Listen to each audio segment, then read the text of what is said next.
Hello friends, I am Kishan. Ambition पाठशाला में आपका स्वागत है। तो आज हम 12th क्लास की बुक इंडियन इकोनॉमिक डेवलपमेंट के second chapter 5 year plan in India goals and achievements के 6th पार्ट की स्टडी करेंगे, जो कि इस चैप्टर का बहुत ज्यादा इंपॉर्टेंट पार्ट है। फ्रेंड्स, लास्ट वीडियोस में हमने इस चैप्टर के फर्स्ट 5 टॉपिक्स की कंप्लीट स्टडी की है। अगर आप इन टॉपिक्स की वीडियोस को देखना चाहते हैं तो प्लेलिस्ट में जाकर आप वीडियोस को देख सकते हैं। आज हम इस चैप्टर के बहुत ही ज्यादा इंपॉर्टेंट टॉपिक की स्टडी करेंगे।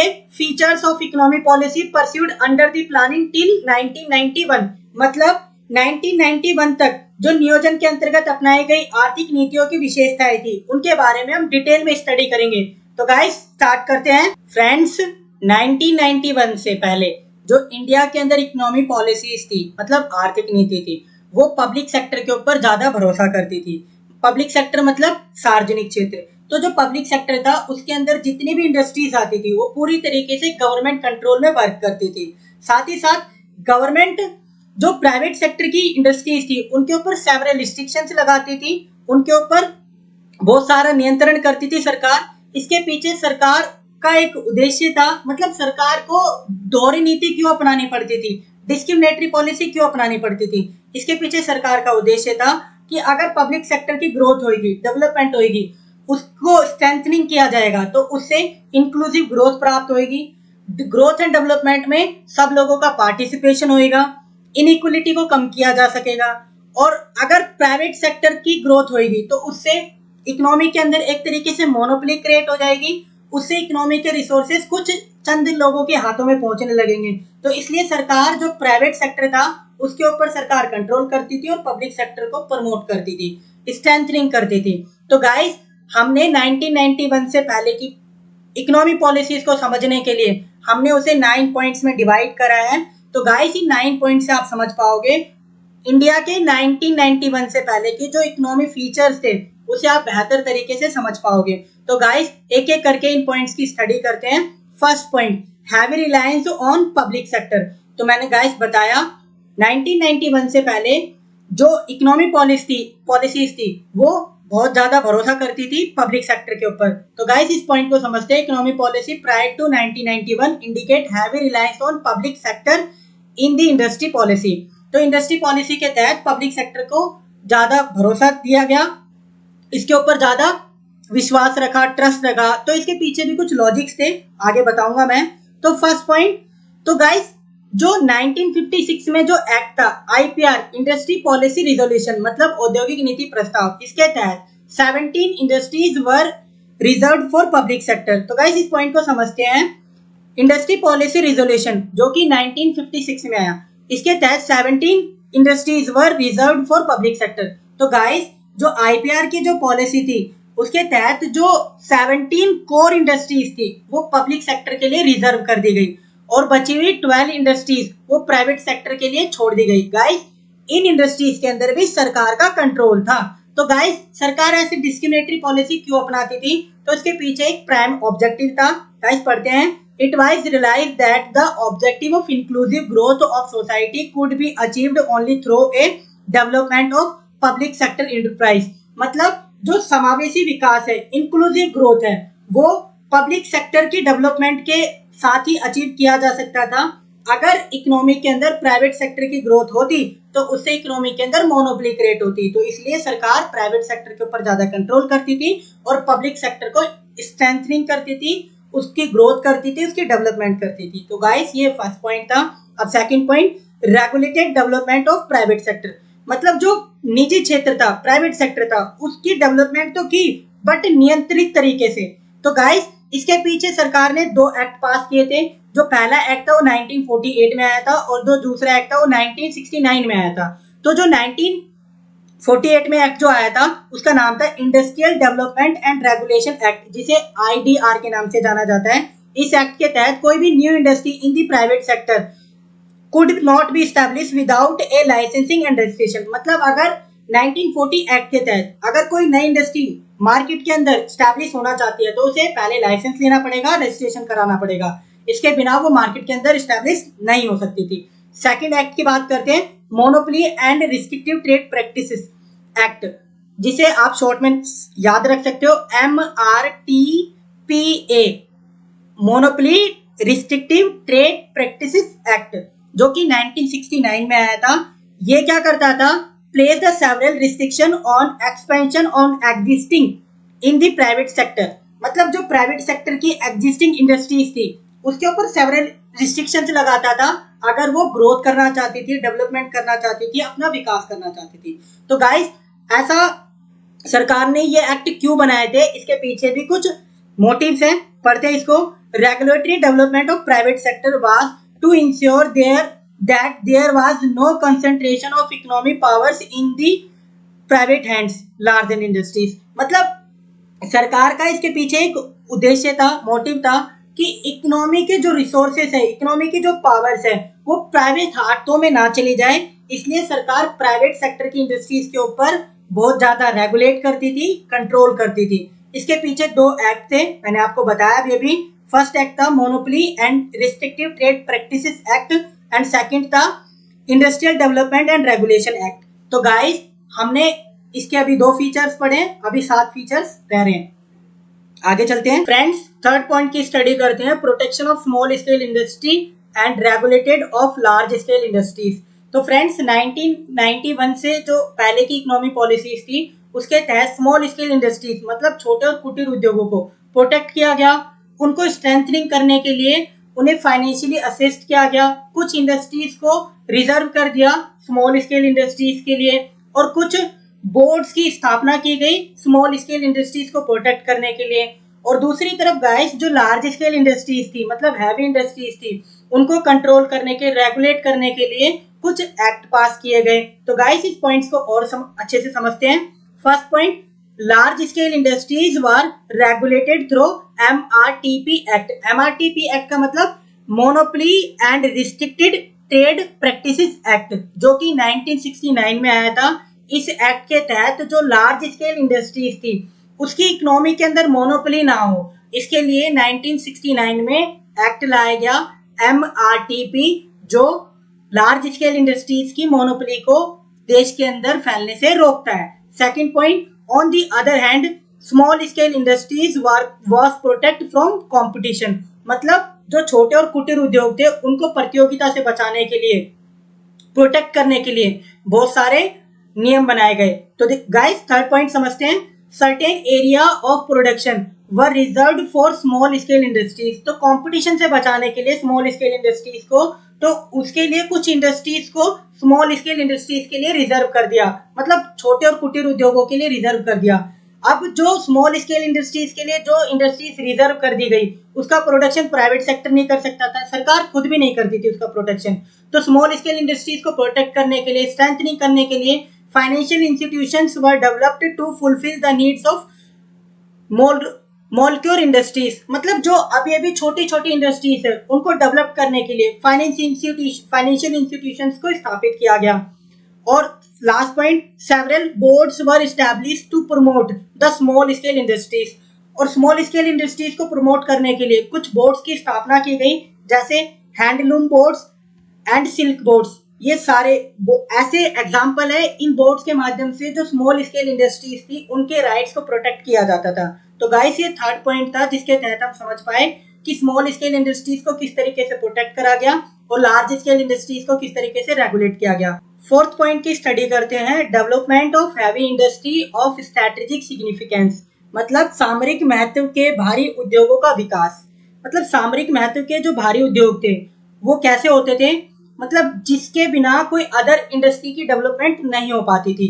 तो इन इंडस्ट्रीज में किस किस इंडस्ट्रीज को इंक्लूड किया जाता था फ्रेंड्स, एग्जांपल से समझते हैं। Industry like electricity generation, engineering goods, iron and steel industries identify as of strategic significance, मतलब सामरिक महत्व के जो इंडस्ट्रीज थी, उद्योग थे, उसके अंदर इलेक्ट्रिसिटी जनरेशन को इंक्लूड करा जाता था, इंजीनियरिंग गुड्स को इंक्लूड करा जाता था, आयरन स्टील इंडस्ट्रीज को इंक्लूड करा जाता था। फ्रेंड्स ये एक ऐसी इंडस्ट्रीज हुआ करती थी 1991 से पहले और आज के टाइम में भी ये ऐसी इंडस्ट्रीज है, इनकी डेवलपमेंट के बिना अदर इंडस्ट्रीज की डेवलपमेंट नहीं हो सकती थी। बिकॉज इलेक्ट्रिसिटी के बिना आज के टाइम पर कोई भी ऐसी इंडस्ट्री नहीं है जो ग्रोथ कर सके। और भी बहुत सारी इंडस्ट्रीज है, जैसा आप एग्जांपल से समझ सकते हैं। तो गाइस इसको आगे समझते हैं। These industries were to be developed on the priority basis. तो 1991 की पॉलिसी इकोनॉमिक पॉलिसीज के तहत इन हैवी इंडस्ट्रीज को प्रायोरिटी के बेसिस पे डेवलप किया गया। तो गाइस इनको और अच्छे से समझते हैं। Industries of strategic significance like iron and steel, electricity generation, engineering goods recognise as universal intermediaries. Intermediaries का मतलब होता है कि जो मध्यवर्ती वस्तुओं के रूप में इन गुड्स का इस्तेमाल होता था। मतलब जो ये इंडस्ट्रीज होती थी जैसे electricity generation, iron and steel और इंजीनियरिंग गुड्स, ये किसी भी गुड्स का प्रोडक्शन करो, ये as a raw material in industries के गुड्स को आप यूज करते थे, किसी भी वस्तु का प्रोडक्शन करो। तो last point, know industry could be run without the power energy. मतलब कोई भी इंडस्ट्री बिना पावर के एनर्जी के रन नहीं कर सकती थी। मशीन के बिना भी कोई इंडस्ट्री रन नहीं कर सकती, इंजीनियरिंग गुड्स के बिना भी कोई इंडस्ट्री रन नहीं कर सकती। Similarly iron and steel. तो गाइस हमने फोर्थ पॉइंट की स्टडी करी, स्ट्रेटेजिक सिग्निफिकेंस की इंडस्ट्रीज जो हैवी इंडस्ट्रीज थी उनको डेवलप किया गया 1991 की इकोनॉमिक पॉलिसीज के तहत, और ये इन इंडस्ट्रीज को प्रायोरिटी बेसिस के अकॉर्डिंग डेवलप किया गया था, क्योंकि इन इंडस्ट्रीज की डेवलपमेंट के बिना अदर इंडस्ट्रीज की डेवलपमेंट नहीं हो सकती थी। Fifth point, focus on saving and investment. तो गाइस 1991 की जो इकोनॉमिक पॉलिसीज थी उसके तहत सेविंग के ऊपर फोकस किया गया, इन्वेस्टमेंट के ऊपर फोकस किया गया। तो फ्रेंड्स सेविंग का मतलब ये नहीं कि आप हाउस होल्ड सेविंग की बात करें, यहाँ पर सेविंग का मतलब है जो हाउस होल्ड के द्वारा जो सेविंग की जाती है वो बैंक में डिपॉजिट की जाए। मतलब इस टाइम पीरियड पर 1967 के टाइम पीरियड पर बैंकों का राष्ट्रीयकरण किया गया था। उसके पीछे ऑब्जेक्टिव था कि जो इकोनॉमी के अंदर जो हाउस होल्ड जो पैसा सेव करते हैं वो सीधा बैंक्स में सेव करें, इसलिए सेविंग को प्रमोट करने के लिए हाई रेट ऑफ इंटरेस्ट दिया गया, इन्वेस्टमेंट को प्रमोट करने के लिए ज्यादा सब्सिडीज दी गई। तो गाइस इसे समझते हैं, saving and industries were to be identify as the key of determinant of economic growth. तो इकोनॉमिक ग्रोथ में सेविंग एंड इन्वेस्टमेंट को बहुत ज्यादा महत्व दिया गया। तो guys first point, provide high rate of interest to promote saving. तो सेविंग को बढ़ाने के लिए हाई रेट ऑफ इंटरेस्ट दिए गए। Second point, investment were to be promote through subsidy. तो इन्वेस्टमेंट को बढ़ाने के लिए सब्सिडीज दी गई। मतलब कोई न्यू एंटरप्रेन्योर अगर कोई बिजनेस स्टार्ट करता है स्पेशली अगर रूरल एरिया में, तो उसे बहुत सारी सब्सिडीज दी जाती थी जिसकी हेल्प से कॉस्ट ऑफ प्रोडक्शन कम आती थी। तो जो सेविंग एंड इन्वेस्टमेंट है, increase the circular flow of income. आगे चलते हैं फ्रेंड्स, सिक्स्थ पॉइंट की स्टडी करते हैं, प्रोटेक्शन फ्रॉम फॉरेन कंपटीशन। मतलब 1991 की जो इकोनॉमिक पॉलिसीज थी उसके तहत सरकार डोमेस्टिक इंडस्ट्रीज को प्रोटेक्ट करती थी फॉरेन कंपटीशन से, बिकॉज सरकार जानती थी कि जो फॉरेन कंपटीशन के जो गुड्स हैं वो मशीन मेड गुड्स हैं, प्लस में उनकी कॉस्ट ऑफ प्रोडक्शन भी कम आती थी, प्लस में उनकी क्वालिटी भी ज्यादा अच्छी होती थी। दूसरी ओर जो हमारे डोमेस्टिक गुड्स हैं उनकी कॉस्ट ऑफ प्रोडक्शन ज्यादा आती थी, इसलिए जो हमारे डोमेस्टिक गुड्स हैं वो फॉरेन गुड्स के साथ कंपटीशन नहीं कर सकते थे। इसलिए गाइस सरकार डोमेस्टिक इंडस्ट्रीज को प्रोटेक्ट करती थी। तो गाइस इसे और अच्छे से समझते हैं, domestic industries were protect from foreign competition. Second point, higher import duties and import quotas. तो मतलब सरकार डोमेस्टिक इंडस्ट्रीज को प्रोटेक्ट करती थी फॉरेन कंपटीशन से, प्लस में सरकार जिन गुड्स को देश के अंदर इंपोर्ट किया जाता था उन गुड्स के ऊपर सरकार बहुत ज्यादा हैवी ड्यूटी लगा देती थी, जिसकी वजह से उन गुड्स की कॉस्ट ऑफ परचेज ज्यादा हो जाती थी। इस वजह से इंपोर्ट के ऊपर कंट्रोल किया जाता था, प्लस में हर प्रत्येक वस्तु के ऊपर इंपोर्ट कोटा डिसाइड कर दिया जाता था। मतलब किस वस्तु की अधिकतम मात्रा खरीदी जा सकती थी विदेशों से। तो इस तरीके से गाइस हमारी जो गवर्नमेंट है डोमेस्टिक इंडस्ट्रीज को प्रोटेक्ट करती थी फ्रॉम फॉरेन कंपटीशन। पहला कि उन्हें फॉरेन कंपटीशन से बचाने के लिए फॉरेन कंपनीज को इंडिया के अंदर एंटर नहीं होने देना। दूसरी बात, इंपोर्ट के ऊपर ज्यादा से ज्यादा ड्यूटीज लगाई गई, इंपोर्ट कोटास तय करा गया। Seventh point, focus on import substitution. मतलब जो 1991 की जो इकोनॉमिक पॉलिसी थी उसके तहत स्पेशली फोकस करा गया इंपोर्ट सब्स्टिट्यूशन गुड्स के, मतलब आयात प्रतिस्थापन वस्तुओं के ऊपर। मतलब उन वस्तुओं का देश में उत्पादन किया जाए जिन वस्तुओं को विदेशों से खरीदते हैं। हमें सेल्फ इंडिपेंडेंट बनना है, सेल्फ सफिशिएंट बनना है, इसलिए सरकार ने इसको भी प्राथमिकता में रखा। तो गाइस इसकी स्टडी करते हैं, domestically produce of those goods which were import from abroad, मतलब उन वस्तुओं का देश में उत्पादन किया जाए जिन वस्तुओं को हम विदेशों से इंपोर्ट करते थे। सेकंड, इसके पीछे कुछ ना कुछ आइडिया होगा गाइस। तो basic idea behind this to save foreign exchange from become a self sufficient. पहली बात तो हमें फॉरेन एक्सचेंज सेव करना था, दूसरी बात हमें सेल्फ सफिशिएंट बनना था। इसलिए गाइस हमें इंपोर्ट सब्स्टिट्यूशन को फोकस करा था 1991 से पहले की जो इकोनॉमी पॉलिसीज थी। 8 point, restriction on foreign capital, मतलब फॉरेन कैपिटल के ऊपर रिस्ट्रिक्शन क्यों लगाया 1991 की इकोनॉमी पॉलिसी से पहले। इसके पीछे एक रीजन था गाइस, मतलब जो एफडीआई होती थी, मतलब foreign direct investment, was controlled through फेरा। मतलब फेरा का मतलब होता है फॉरेन एक्सचेंज रेगुलेशन एक्ट। मतलब इस रेगुलेशन एक्ट के तहत एफडीआई को कंट्रोल किया गया। मतलब किसी भी तरीके से इकोनॉमी के अंदर विदेशी नागरिकों का, विदेशी गवर्नमेंट का कोई कंट्रोल नहीं होना चाहिए, जस्ट बिकॉज ऑफ हमारी जो डोमेस्टिक इंडस्ट्रीज थी वो कंपटीशन करने के स्थिति में नहीं थी। इसलिए सरकार ने फॉरेन डायरेक्ट इन्वेस्टमेंट को डिसलाइक करा। उसके प्लेस में सरकार loan from abroad were accorded higher priority than FDI, मतलब सरकार एफडीआई के बदले में जो विदेशों से लोन था उसको ज्यादा प्रायोरिटी देती थी, बिकॉज इसकी वजह से सरकार देश के अंदर, इकोनॉमी के अंदर किसी प्रकार का विदेशी लोगों का कंट्रोल नहीं होता था। तो इसके पीछे बेसिक आइडिया था, the basic idea behind this protection of Indian economy from foreign competition. मतलब इसके पीछे एक बेसिक आइडिया था सरकार का एफडीआई को बढ़ावा ना देने के पीछे, कि सरकार चाहती थी कि इकोनॉमी में किसी प्रकार का विदेशी कंट्रोल ना हो। तो फेरा का मतलब होता है Foreign Exchange Regulation Act. 9th point है guys, centralised planning. Centralised planning का मतलब होता है गाइस केंद्रीकृत योजना। इसके तहत सरकार जितने भी इकोनॉमी के मेजर डिसीजंस होते हैं वो सरकार के द्वारा लिए जाते हैं। मतलब what to produce, how to produce, for whom to produce, ये सारे के सारे डिसीजन सरकार के द्वारा लिए जाते थे। तो गाइस पढ़ते हैं पॉइंट्स को।